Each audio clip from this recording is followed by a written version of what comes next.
Also, die Seattle Carrier. Der Carrier hat ein Standardmanöver in Angriff genommen und hat in den Low Orbit gewechselt, um hier auf die Korvetten das Feuer zu eröffnen. Dieser Carrier ist eingelenkt, auch mit Standard Orders, und wird versuchen, das Truppenschiff unter Beschuss zu nehmen. Also, der Carrier hat es geschafft, dieser Korvette eine Wunde anzuhängen. Der Carrier konnte dem Truppenschiff der PHA nochmal eine Heilspoint abnehmen. Die Strike Carrier haben einfach versucht, in der Nähe vom Cluster zu bleiben. Die haben einen Curse Change vollzogen, beide. Wobei der in dem Fall keine Spikes verursacht hat. Oder ich das einfach nicht darstelle, weil in der Atmosphäre ist das wie fast überflüssig, da es eigentlich keinen negativen Effekt hat, der irgendwie von Belang wäre. Das also wäre das Schlachtfeld am Ende der 4. Runde, bevor jetzt noch die ganzen Launcher-Sets stattfinden werden. Bomber, Fighter, Bodentruppen und so weiter. Dieses Mal wird es ein bisschen spezieller. Es gibt Bodenkampf. Ich habe das vorhin vergessen weiter abzulichten, aber tatsächlich hier wird es jetzt den ersten Bodenkampf geben. Hier in der Mitte, genau. Weil hier tatsächlich Truppen von beiden Gruppen vorhanden sind. Um festzustellen, wer eigentlich als erstes mit seinen Launcher-Sets starten muss, normalerweise ist der im Nachteil, weil der andere dann immer darauf reagieren kann, wird das ausgewürfelt. Jetzt ist es so, die UCM haben ja ihren Admiral, also ihren Commander verloren. Darum erhalten die PHA ab dieser Runde 4 Punkte Bonus durch ihren noch existierenden Commander. Also die PHA und die UCM. Das ist ziemlich eindeutig, die PHA haben gewonnen. Das bedeutet, die UCM fangen an. Hier hatte jetzt eine Nahkampfphase stattgefunden. Eine Panzereinheit der UCM hat versucht, die große Stellung der PHA zu brechen. Tatsächlich wurden Wunden verursacht, doch die wurden von beiden Parteien komplett wieder vereitelt. Also am Schluss ist eigentlich tatsächlich nichts passiert. Okay, die Launcher-Sets wurden alle gesetzt. Bei den Bodentruppen haben hier die UCM verdoppelt.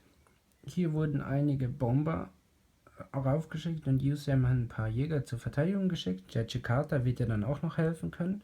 Das findet erst später statt. Die UCM wollten hier die Korvetten loswerden. Die PHA haben hier ein paar Träger zur Verteidigung geschickt. Das wird jetzt gleich abgehandelt. Hier ist es ähnlich. Die UCM versuchen natürlich, das Truppenschiff der PHA loszuwerden. Da wurden einiges an Begleitfighter, Jägerstaffeln geschickt, um das zu verhindern. Das findet auch erst später statt. Hier wurden auch nochmal Truppen ordentlich angelandet. Hier wurden nochmal Infanteristen von den UCM abgelassen, um das hier tatsächlich zu einem umstrittenen Cluster zu machen. Dadurch bekommen beide Seiten nicht die volle Punktzahl. Also die PHA werden hier beschnitten, solange sie es nicht schaffen, zumindest den Infanteristen zu entfernen. Und deshalb wurde da eine Panzereinheit noch von dem PHA dazugesetzt. Also die Bomber der UCM konnten hier leider keinen Schaden verteilen. Die Eskortjäger der PHA waren hier doch viel zu gründlich, um hier Unterstützung zu leisten. Damit wären wir am Ende der Launcher-Set-Phase. Kommen jetzt noch kurz zur Reparaturphase. Da gibt es sogar ein paar Sachen, die man reparieren kann. Das Feuer. Und zwar wurde das nicht repariert. Das heißt, das Battleship kriegt noch einen Schaden ab. 2, 4, 6, 8, 10, 12, 14, 15 Schaden. Das ist noch ein bisschen hin, bis das mal in die Luft fliegt, aber immerhin. Hier schauen wir mal. Ja, der Schaden wurde repariert. Das Schiff kann wieder normal steuern. Allerdings gibt es noch den Orbital Decay. Der ist schlimmer. aber auch der wurde repariert. Sonst wäre das Schiff, da es schon im Low Orbit war, wenn es weiter abgesunken wäre, sofort verbrannt. Und das Schiff wäre Geschichte gewesen, aber es konnte repariert werden. Sonst war hier nichts weiter, dass man doch die Sensoren dieses Schiffes und auch die konnten erfolgreich repariert werden. Die Sensoren dieses Schiffes. Nein, die wurden nicht repariert. Die Sensoren bleiben inaktiv. Okay, Victory Points für kritische Locations. Hier hinten bekommen die PHR. Dort bekommt keiner, weil jeweils die UCM und PHR haben einen Kreuzer in der Nähe. Gleichstand gibt keine Punkte. Hier bekommen die PHR wegen dem Battleship. Hier bekommen die UCM, weil sie durch den Kreuzer deutlich mehr Punkte haben. Hier bekommen auch die UCM. Damit heißt das UCM 2 Punkte, PHR 2 Punkte. Wir sind immer noch Gleichstand 8 gegen 8 Punkte. Okay, willkommen zur 5. Runde dieses Battle Reports. Die UCM starten mit 30 Punkten ihren Schlachtschiffen. Die PHR starten mit den Scipio Battleship und so weiter. Die PHR entscheiden sich dafür, dass sie beginnen. Okay, das wird spannend. Der Heavy Carrier ist hier näher gefahren, um am Schluss dafür zu sorgen, dass die Critical Location wieder für die PHR ist. Auch der Battlecruiser ist hier vorgestoßen und wird versuchen, den Seattle Carrier auszuschalten. Der Heavy Carrier wird auf den Madrid-Kreuzer feuern. Ja, und die 2 Calypso-Fregatten sind hier vorgeprescht, um dem letzten Troopship die volle Deckung geben zu können. Gut. Der Scipio konnte hier einen Schaden verbuchen und der Heavy Carrier konnte hier 2 Schaden verbuchen. Die Calypso haben noch versucht, im Nahkampf hier ein paar Schaden zu verursachen, aber das ist ihnen nicht gelungen. Das letzte verbliebene Battleship der UCM macht Weapons Free, wird auf dieses Battleship feuern und auf den Theseus-Kreuzer dort hinten, um mal die Rückenstellung der UCM etwas zu bereinigen. Das Battleship konnte diesmal tatsächlich noch ein bisschen Schaden verteilen. Es hat hier 2 Schaden verursacht, hier einen Schaden und hier 2 Schaden. Also insgesamt 5 Schaden, das ist jetzt nicht so schlecht. Hier also die zweite Battle Group. Die UCM Carrier, 15 Punkte. Und die PHR Korvetten. Und jetzt also die zweite Battle Group in der 5. Runde. Die UCM kommen mit 15 Punkten ihren Seattle Carriern und die PHR kommen mit 6 Punkten den Korvetten. Und die PHR beginnen. Sie möchten selber anfangen. So, die PHR Korvetten haben Cast Change angewendet, sind hier nach vorne in den Atmosphäre runtergetaucht und werden jetzt den Strike Carrier angreifen. Die verbliebene Korvette der zweiten Gruppe hat sich langsam vorbewegt und wird jetzt wahrscheinlich auf den New Cairo Kreuzer oder auf den Carrier schießen. Mal sehen. Die Korvetten haben es geschafft, dem Strike Carrier nur einen Schaden zuzufügen und die Korvette hat es gar nicht geschafft, Schaden zu verursachen.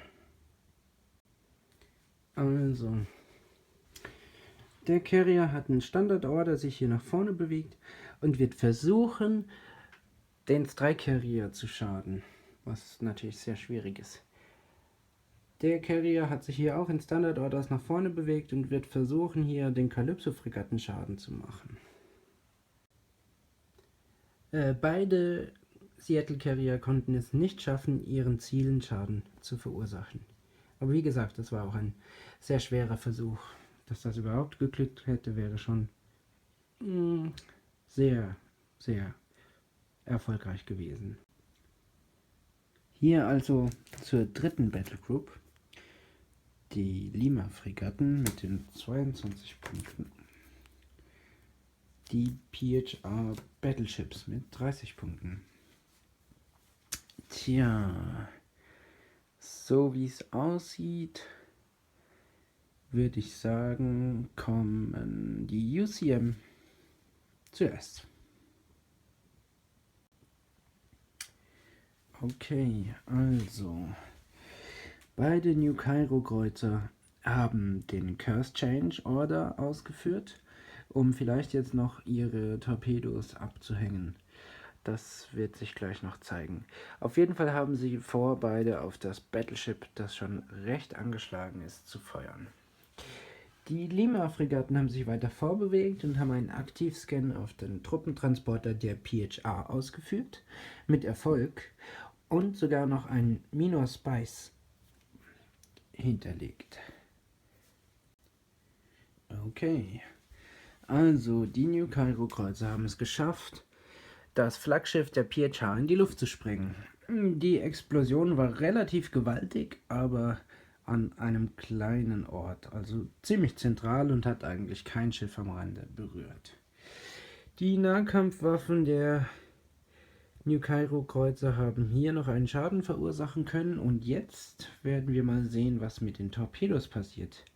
Die New Cairo konnten den Torpedos nicht ausweichen und werden jetzt selbst etwas Schaden erleiden. Zumindest ein Torpedo hat sein Ziel gefunden. Der New Cairo Kreuzer wurde Opfer des Torpedos. Der andere Kreuzer konnte sich über einen Rüstungswurf retten. Demnach war der Torpedo unwirksam. Das verbliebene Battleship der PHR hat sich jetzt so in Stellung gebracht, dass es das Battleship der UCM unter Feuer nehmen kann. Mal sehen, wie das aussieht. So, also, das PHR Battleship hat es geschafft, dem UCM Battleship 4 Punkte Schaden zu verursachen. So, also zur vierten Battle Group. Die UCM bringen ihre Madrid-Kreuzer mit 11 Punkten und die PHR bringen ihre Broadside-Kreuzer mit 17 Punkten. Ja, die UCM lässt den PHR den Vortritt. Die PHR versucht jetzt natürlich auf alle möglichen Bedrohungen für ihr Truppenschiff zu reagieren. Deshalb haben sie hier einen Curse Change vollzogen und die meisten Breitseiten werden sich jetzt hier im Carrier wiederfinden und auch bei den Lima-Fregatten. Okay, die Breitseitenschiffe der PHR haben natürlich wieder mal was gerissen. Die Lima-Fregatte wurde einfach mal hinweggefegt, die andere hat einen Schaden erhalten und der Seattle Carrier hat 4 Schaden eingesteckt. Also wie auch bei den anderen Zügen, auch diesmal haben die Breitseiten der PHR wirklich fantastische Arbeit geleistet. Also die Bombardment-Kreuzer der UCM. Der Kreuzer hier hat einen Standard-Order ausgeführt und versucht jetzt gleich hier zu bombardieren. Die Jakarta hier hat einen Station-Keeping-Order ausgeführt, um in der Nähe dieses Truppenschiffs bleiben zu können und hier Unterstützung gegen die feindlichen Bomber zu liefern. Dieses Truppenschiff hat auch die Standard-Order verwendet, sich leicht nach vorne gezogen und wird auch hier irgendwas bombardieren. Also an der Zielgenauigkeit der Bombardmentkreuzer hat es jetzt nicht gelegen, aber hier wie auch hier konnten alle Truppenscheins die gefährlichen Orte der Einschläge meiden und es gab keinerlei Verluste. Damit sind wir auch schon wieder bei der vorletzten Battle Group. Die UCM bringen ihre Truppenschiffe mit einer 13 und die PHR bringen ihre Truppenschiffe mit einer 14. Ja. Die UCM lässt die PHR beginnen. Wie immer versuchen die PHR verzweifelt, ihr letztes Truppenschiff am Leben zu erhalten. Das Truppenschiff hat Curse Change gemacht, hat dabei 2 Bomber, falsche Farbe, 2 Bomber der UCM abhängen können Die 3 verbliebenen Escort Carrier sind nach vorne geflogen und werden mit ihren Nahkampfwaffen den Seattle Carrier der UCM behaken. Ja, Bomber sind wirklich nie zu unterschätzen. Trotz massiver Escort Fighter und eigener Point Defense haben es die UCM-Bomber geschafft, 2 Schaden zu verursachen, und damit hat dieses Troopship nur noch 1 HP übrig. Die UCM haben nur noch ein Troopship und das ist hier. Es hat ein Silent Running angesetzt und wird jetzt noch versuchen, mit seinen Geschützen den Strike Carrier der PHR zu erwischen, aber das wird schwierig. Wie zu erwarten, hat das Troopship den PHR Strike Carrier nicht getroffen. Jetzt werden gleich die Bomber abgehandelt. 5 Bomber, 3 Jägerstaffeln sind in der Unterstützung. Die Cicada ist jetzt leider doch zu weit weg. Nun, knapper geht's wohl nicht.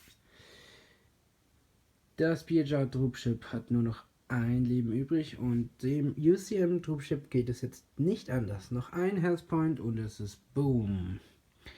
Die PHR haben hier noch einen Strike Carrier und dort haben die UCM noch einen Strike Carrier. Also im Moment sind die PHR, was Truppenschiffe angeht, leicht im Vorteil, aber an sich ist noch nichts entschieden.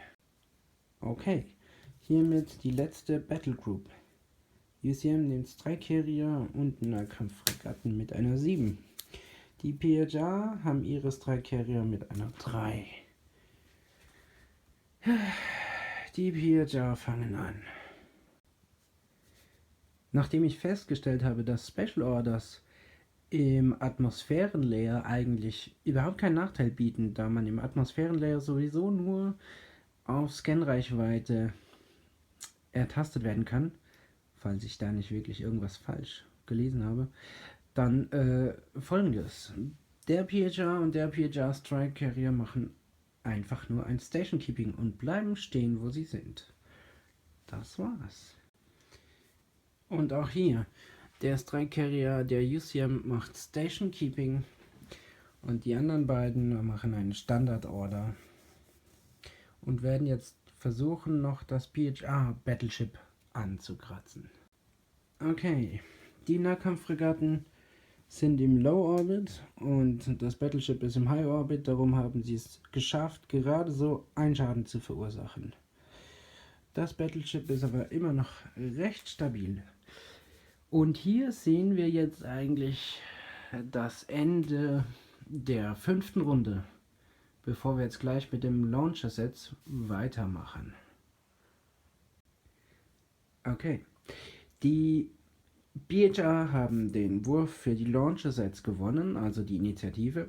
Deshalb mussten die UCM beginnen mit der Verteilung. Im Moment ist es so, dass tatsächlich alle Launcher-Sets gleich abgehandelt werden und nicht erst später. Das PHR-Schiff wird heftig angegriffen, hat aber auch ein paar Jägerstaffeln zur Unterstützung. Der Madrid-Kreuzer wird hier von den PHR ganz schön unter Druck gesetzt, erhält aber auch kleinere Jägerstaffeln als Hilfe. Hier hinten wurde der Theseus, leichte Kreuzer von den PHR, mit Bombern angegriffen, erhält aber keine Unterstützung. Dasselbe passiert hier. Der New Cairo Kreuzer der UCM wurde von Bombern der PHR unter Beschuss genommen. Was es dann noch gab, war der erste Bodenkampf, oder der zweite mittlerweile. Der fand hier statt. Die zwei haben sich einen Shootout gegönnt, aber dabei ist niemand zu Schaden gekommen. Und hier hinten hat es der Panzer der UCM geschafft, die Panzer der PHR aus dem Spiel zu nehmen. Das heißt, der mittlere Cluster bleibt weiterhin umkämpft und jetzt sollen die Launcher-Sets ihren Effekt haben. Also, man muss schon sagen, die Schiffe, die keine Jägerstaffeln zur Unterstützung hatten, hatten extrem darunter zu leiden. Der New Cairo hat 5 Schaden durch die Bombe erlitten und Feuer. Der hat noch genau einen Health Point übrig und wenn er Pech hat, brennt er in der Reparaturrunde aus. Der Theseus hat ein ähnliches Schicksal. Der hat, ich glaube, einen Schaden erlitten. Wurde aber dadurch dann gecrippelt, hat nochmal 2 Schaden erhalten und Orbital Decay. Das heißt, wenn der Decay nicht aufhört, stürzt er in die Atmosphäre und verglüht. Hier auf dem Madrid-Bombard-Kreuzer waren auch noch Bomber, die konnten aber tatsächlich nur einen Schaden verursachen, da hier doch einige Jägerstaffeln unterstützend dagegen gewirkt haben. Dasselbe gilt für das Battleship. Dort wurde kein Schaden durch die Bomberstaffeln erwirtschaftet, da dort relativ viele Jägerstaffeln unterstützend gewirkt haben. Die Bodentruppen wurden verstärkt. Die PHA haben es geschafft, trotz erbitterten Widerstand eine Panzergruppe zu landen. Gleichwohl wurde hier noch eine Panzertruppe der PHA angelandet und die UCM haben hier noch einen Infanteristen nebendran gesetzt, was dieses Ziel fast unbestreitbar lässt. Also es bleibt einfach umkämpft. Der New Cairo Kreuzer konnte sein Feuer löschen und ist deswegen noch funktionsfähig. Der Theseus hatte weniger Glück und ist auf den Planeten geknallt. Also, Critical Locations in der 5. Runde. Hier erhalten die UCM-Punkte. Hier erhalten die UCM-Punkte. Hier erhalten auch die UCM-Punkte. Und hier aber erhalten die PHA-Punkte und da hinten erhalten die PHA-Punkte. Das bedeutet, UCM bekommt 3 Punkte und PHA 2. Demnach liegen momentan die PHA um einen Punkt hinten. Auf zur letzten Runde. Bis auf die letzte Runde bleibt dieses Spiel spannend. Wir sind in der 6. Runde, in der letzten Runde für dieses Spiel. Und die UCM fangen mit der 15 ihren Seattle Carriers an und die PHA fangen mit den Battleships an, mit den 30ern. So, und deshalb werden die UCM zuerst anfangen.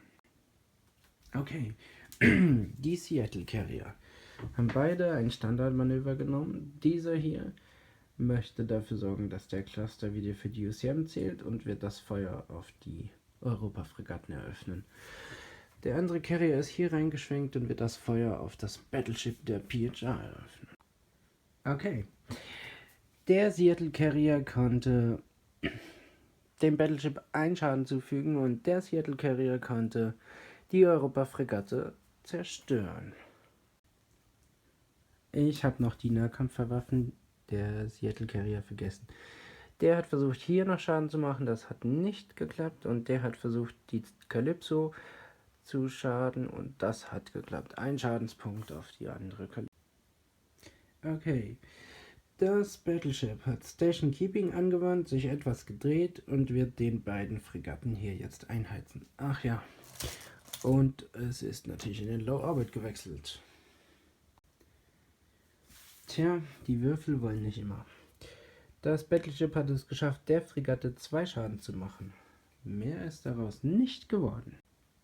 Schauen wir uns die zweite Battle Group in der letzten Spielrunde an. 30 bei den UCM, also das Battleship. 14 bei den PHA, also die Truppentransporter. Und die PHA wollen anfangen. Das Truppenschiff der PHR ganz hinten macht Station Keeping. Kann leider auch seine Waffen nicht einsetzen, da die Sensoren kaputt sind. Wobei doch. Der hier hat einen Minaspike. Das heißt, er müsste den angreifen können. Das werde ich gleich prüfen. Die 3 Escort Carrier sind hier runtergedüst, auf Low Orbit gewechselt und werden gleich den Carrier hier in Beschuss nehmen, um vielleicht doch noch diesen Cluster in der letzten Runde wieder einzunehmen. Tja, das war's dann auch. Das Truppenschiff hat mit einem Schuss den New Cairo vernichtet. Die Andromeda Escort Carrier konnten leider keinen Schaden auf den Seattle Carrier anrichten. Das Battleship der UCM hat sich im Standardmanöver nach vorne gezogen und dann entscheidet es sich dazu, alle Waffen auf das Battleship der PHA zu setzen. Die Feuerkraft des UCM Battleship hat nicht ausgereicht, um die Panzerung des PHA-Schiffes ins Wanken zu kriegen. Hier also die nächste Battle Group. Die UCM kommt mit einer 22 und die PHA kommt mit einer 17. Ja, die PHA entscheidet sich dazu, dass sie anfängt. Die PHA versucht jetzt um jeden Preis noch Punkte zu machen. Darum hat sich der Europa-Fregatte hier nach vorne bewegt und wird jetzt auch den Seattle Carrier unter Beschuss nehmen. Tja, es handelt sich hier ja nur noch um eine Fregatte. Sie hat es geschafft, beim Seattle Carrier einen Schaden zu verursachen, aber das war's dann auch schon. Die verbleibende Lima-Fregatte hat diesmal keinen Aktivscan eingesetzt, sondern hat sich hier nach vorne geschoben, um auch hier den Cluster zu unterstützen, hat versucht, auf diesen Escort Carrier zu schießen, aber ohne Erfolg. Hier also die dritte Battle Group in der letzten Runde. Die UCM kommen mit ihren Bombardment-Schiffe 11 Punkte und die PHA kommen mit ihren Korvetten. Die PHA fangen an. Tja, und da es die letzte Runde ist, tauchen die Korvetten auf. Die Korvette pitcht hier nach vorne, wird versuchen, diese Nahkampffregatte anzugreifen. Und die anderen Korvetten haben sich alle hier nach hinten bewegt, um alle nochmal den Carrier in Angriff zu nehmen. Ob das wirklich was helfen wird, sehen wir. Auch nicht ganz so ergiebig. Die Korvette konnte hier nichts ausrichten und die 3 Korvetten haben es geschafft, beim Seattle Carrier einen weiteren Schaden anzubringen. Okay, eigentlich haben hier alle...